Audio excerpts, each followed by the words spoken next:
The annual tour of Hidden Gardens of Munjoy Hill is always a popular event. Friends of the Eastern Prom Board Chairman Colleen Bedard talked about this year's tour on a beautiful summer afternoon. This is the 6th annual Hidden Garden Tours of Munjoy Hill. I'm with Friends of the Eastern Promenade, and this is our largest fundraising event of the year.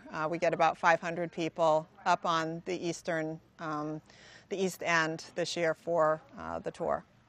There was a small group of committed women who thought this would be a nice thing to do. They had this idea and got together to talk about it and put it together. Last year was the first year that it was under the umbrella of Friends of the Eastern Promenade, and because of that, we've been able to help support the event and help the event to grow as well. We're doing much more with online marketing and ticket purchasing, for example. We are very involved with promoting and protecting and enhancing the Eastern Promenade, which is a park along Casco Bay.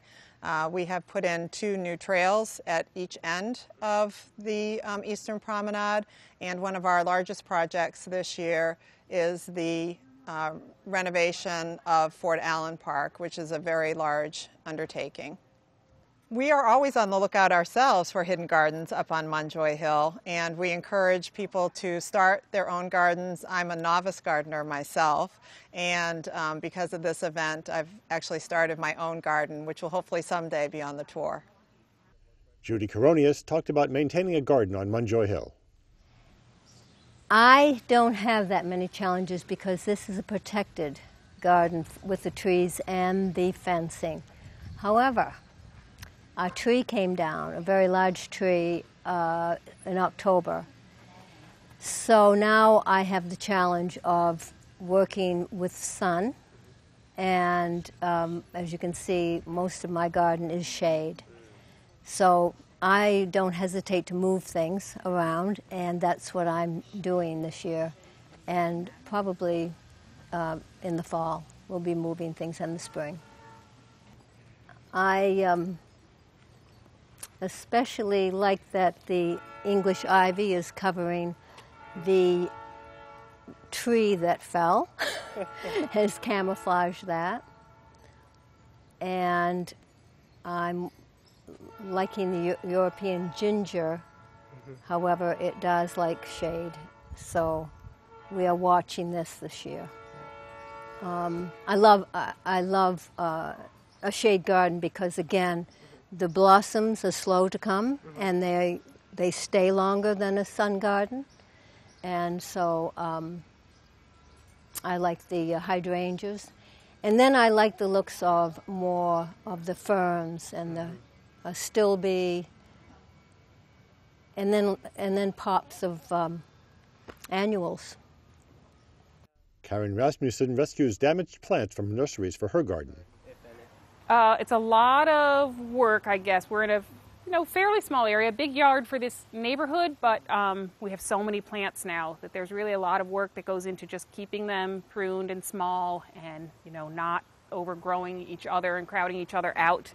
The other thing is this yard gets very hot, most of the yard, so we have one little shade area here, but the rest of the space, we really have to work to keep it watered so that everything, especially because they're damaged to start with, so they're a little fragile.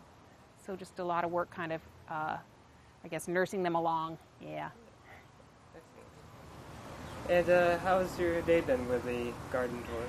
It was very, very exciting. There were many more people than we expected, a lot of enthusiasm. We were pleased to see how many people really enjoyed our garden because it's pretty haphazard, but kind of liked that story of, rescuing something and rehabbing it. Still, there were far more people than we expected, but it was really nice. Yeah. Colleen Bedard talked about becoming a member of the Friends of Eastern Prom. We have a website, friendsoftheeasternpromenade.org, so we encourage people to go there. We are a membership organization, and in this year's brochure we have membership applications, and also we have applications online. So there are lots of things to get involved with, from maintaining perennial gardens along the Eastern Promenade. We have 7 perennial gardens that we maintain, to controlling the invasive weeds that grow in the park, to doing trash pickups, and just helping with events like this. So there's lots of ways that people can get involved.